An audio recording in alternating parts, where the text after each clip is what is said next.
प्यारे तलबा व तालिबात, अस्सलामु अलैकुम वरहमतुल्लाहि बरकातुहू। उम्मीद है आप सब खैरियत से होंगे।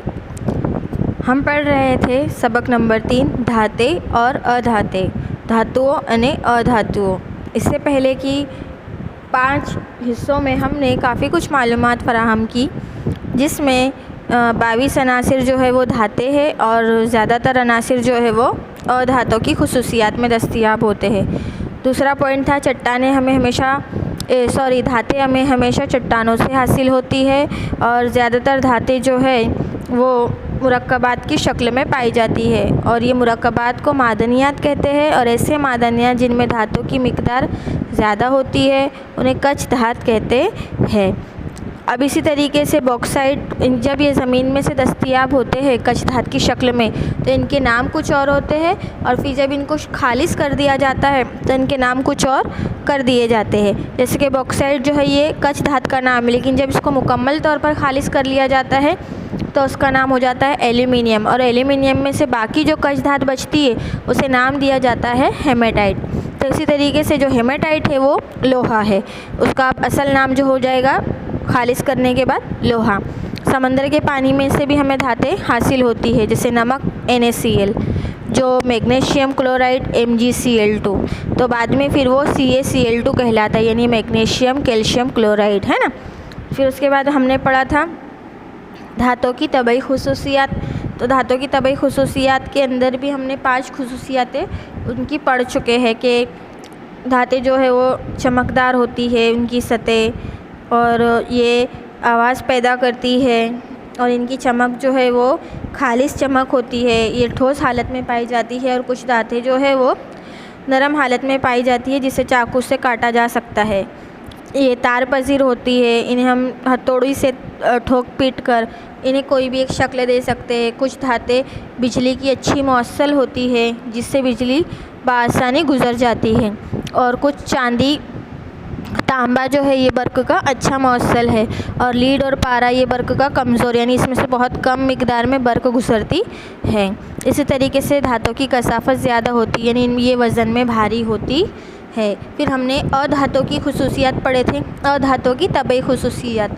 अधातुओं ना भौतिक गुणधर्मों, तो इसमें हमने पढ़ा था कि ये आज़ाद हालत में पाई जाती है, यानी इसका कोई रकीक नहीं होता, और ये दूसरे अनासिरों के साथ भी मिली होती है। अब ये जो आज़ाद हालत में पाई जाती है यानी ये गैसी हालत में पाई जाने वाली धातें हैं, जैसे नाइट्रोजन, ऑक्सीजन, ये गैसी अनासिर जो फ़िज़ा में यानी हवा में आज़ाद हालत में दस्तयाब होते हैं। कार्बन गंधक जो है वो ज़मीन से हासिल होते हैं, यानी ज़मीन के अंदर पाए जाते हैं। और कुछ धातें जो होती है मादनियात की शक्ल में पाई जाती है, जैसे चट्टानों में मिलने वाला कैल्शियम कार्बोनेट, यानी जो चट्टानों में खुदाई की जाती है उनमें से जो मिलता है वो कैल्शियम कार्बोनेट। धातें आम तौर पर ठोस और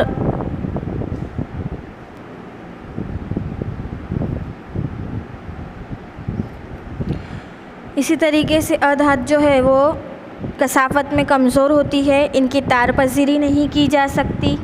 दूसरी बात ये कि ये धातों की तरह इनमें कोई चमक नहीं होती, और ये ठोस, माय और गैस हालत में पाई जाती है। मसलन कार्बन, सल्फ़र ये ठोस हालत में पाए जाते हैं, नाइट्रोजन, हाइड्रोजन ये जो गैस हालत में पाए जाते हैं, और ब्रोमीन जो है वो माय हालत में पाई जाती है, और इनकी कसाफत कम होती है इसलिए ये हल्की होती है। और ग्रेफाइट जो है, ग्रेफाइट के अलावा सभी धातें जो है वो बर्क की बहुत कम मौसल होती है, इनकी तार पजीरी भी नहीं की जाती। अब उसके बाद हमने पढ़ा था धातों की कीमियावी खुसूसियात में कि धातों का हवा में जलाया जाता है तो क्या होता है। तो उसमें हमने देखा था कि ऑक्सीजन के साथ तामुल करने वाली धातें जो है वो हवा में जलने के बाद ऑक्साइड बनाती है, जिसकी मिसाल में मैंने बताया था आप लोगों को सोडियम ऑक्साइड का। तो Na के साथ ऑक्सीजन का तामुल करेंगे तो Na2O बन जाएगा, यानी सोडियम ऑक्साइड बन जाएगा।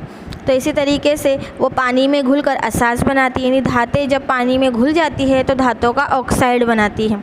तो इसी तरीके से जब धातें पानी से अमल करती है तो पानी से अमल करने के बाद इसके आगे हाइड्रो ऑक्साइड लग जाता है, तो हाइड्रो ऑक्साइड बनाती है, हाइड्रोजन गैस खारिज करती है। और फिर उसके बाद जब ये तेज़ाबों के साथ तामुल करती है तो हल्के तेज़ाबों के साथ ये तामुल तो नहीं करती, लेकिन तांबा वगैरह जो है ये हल्के तेज़ाबों के साथ तामुल करके नमक और हाइड्रोजन गैस को खारिज करता है। अब इसी तरीके से यहाँ पर हम धातों की आमीलियत का सिलसिला देख रहे हैं। तो धातों की मुतामिलियत के सिलसिले को घटती हुई तरतीब से ज़ाहिर किया जाता है। अब घटती हुई तरतीब से ज़ाहिर करना यानी क्या, तो इसके अंदर एक यहाँ पे पहले तो धातों के नाम दिए गए हैं और नाम देने के बाद एक एरो बनाया है।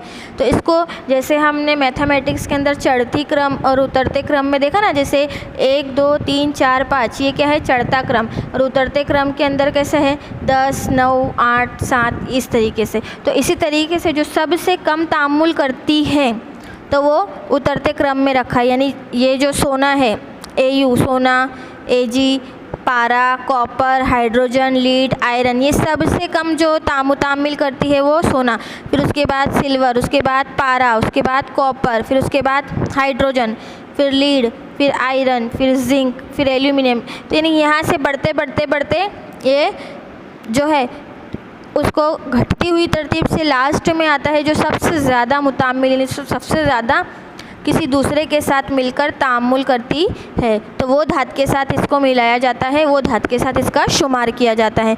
तो ये चढ़ती उतरती क्रम में रखा गया है कि सबसे पहले जो कम तामुल करेंगी उसको नीचे, फिर उससे ज़्यादा उससे थोड़ा और तामुल करेंगे उसके ऊपर, फिर उससे थोड़ा ज़्यादा करेंगे उसके ऊपर, फिर उससे थोड़ा ज़्यादा करेंगे उसके ऊपर। तो ये जैसे कि यहाँ पर इसको बोलेंगे उतरती क्रम में धातों को रखना। सबसे नीचे वो धातें हैं जो कम तामुल करती है और सबसे ऊपर वो धातें हैं जो सबसे ज़्यादा तामुल करती है। तो इसको धातों की आमीलियत का सिलसिला कहते हैं। आमीलियत का मतलब कि ऐसी आमीलियत का सिलसिला कि जब धातें जो है किसी के साथ इनको शामिल किया जाएगा, यानी किसी के साथ इनको रिएक्शन करने के लिए रखा जाएगा, तो ये किसके साथ रिएक्टेड होंगी यानी ये किसके साथ तामुल करेंगी, तो उसके हिसाब से इसको जो है घटती हुई तरतीब में यहाँ ज़ाहिर किया जाता है। तो इससे आपको पता चलेगा कि पोटाशियम जो है वो किसी के भी साथ तामुल कर लेगा, सोडियम भी तामुल कर लेगा, कैल्शियम भी, एल्यूमिनियम भी कर लेगा, जिंक भी, आयरन भी, लेकिन लीड जो है ये सबसे कम तामुल करेगा, हाइड्रोजन कम तामुल करेगा, कॉपर, पारा, सिल्वर और सोना तो बिल्कुल ना के बराबर किसी के साथ तामुल करेगा। तो इसीलिए ये सिलसिला आमीलियत धातों के तामुल का सिलसिला यहाँ ज़ाहिर किया गया है। यहाँ एक सवाल है कि सोडियम को मिट्टी के तेल में क्यों रखा जाता है, ये सवाल आता है। तो सोडियम को मिट्टी के तेल में क्यों रखा जाता है, क्योंकि ये बहुत ज़्यादा मुतामिल धात है। मुतामिल यानी बहुत ज़्यादा ये तामुल करने वाली धात है। देखो यहाँ पर 2 नंबर पर ही है सोडियम धातों की आमीलियत के सिलसिले में, यानी ये बहुत ज़्यादा तामुल करता है और इसकी वजह से कमरे के दर्जे हरारत पर इसे हम रख नहीं सकते और हवा में खुला रखने पर ये ऑक्सीजन के साथ अमल करेगा और सोडियम से फिर ये सोडियम ऑक्साइड बना लेगा।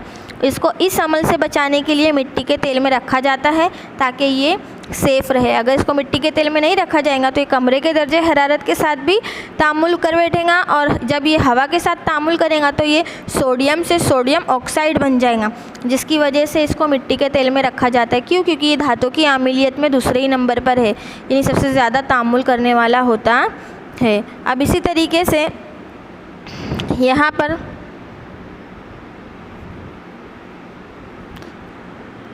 धातें कहाँ पाई जाती है, ये एक टॉपिक आता है अहम कि धातों के बारे में बताना हो तो धातें कहाँ पाई जाती है।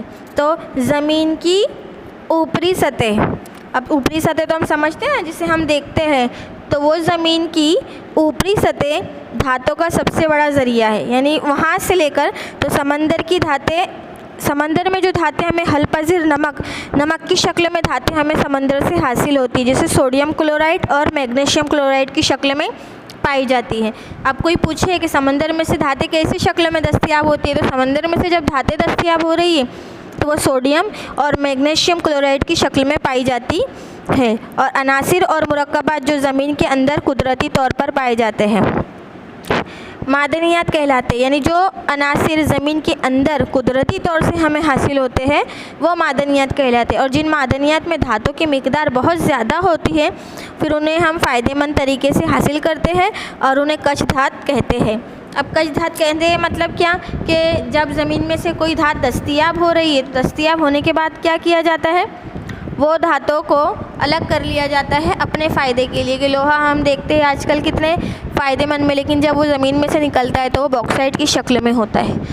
जब वो कश धात रहता है तो वो हेमेटाइट की शक्ल में रहता है। तो लोहा एक ज़मीन में से निकलने वाली कुदरती धात है, लेकिन उसको कितने तरीक़ों से अलग करके उसमें से कितनी फ़ायदेमंद धातों को दस्तयाब किया जाता है। तो इस तरीके से यहाँ पर धातें जो है हमें समंदर में से भी हासिल होती हैं, ज़मीन में से भी हासिल होती है और हवा से भी हासिल होती है, और सबके काम अलग अलग है और उनको फिर अपनी खालिस तरीके से अलग करके अपने फ़ायदे के लिए अलग किया जाता है।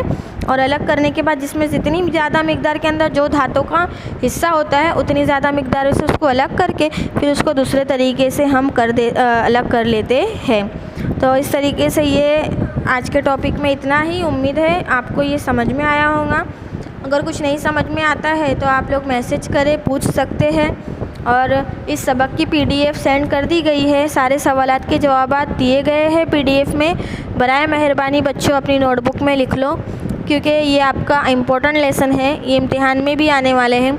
अभी जो अपनी 4th यूनिट टेस्ट होने वाली है इसमें, तो वीडियो मुकम्मल देखें और लेसन बराबर करें और नोटबुक कंप्लीट करें और पढ़ने की भी कोशिश करें। कुछ नहीं समझ में आता है तो आप पूछ सकते हैं। ठीक है, अल्लाह हाफिज़।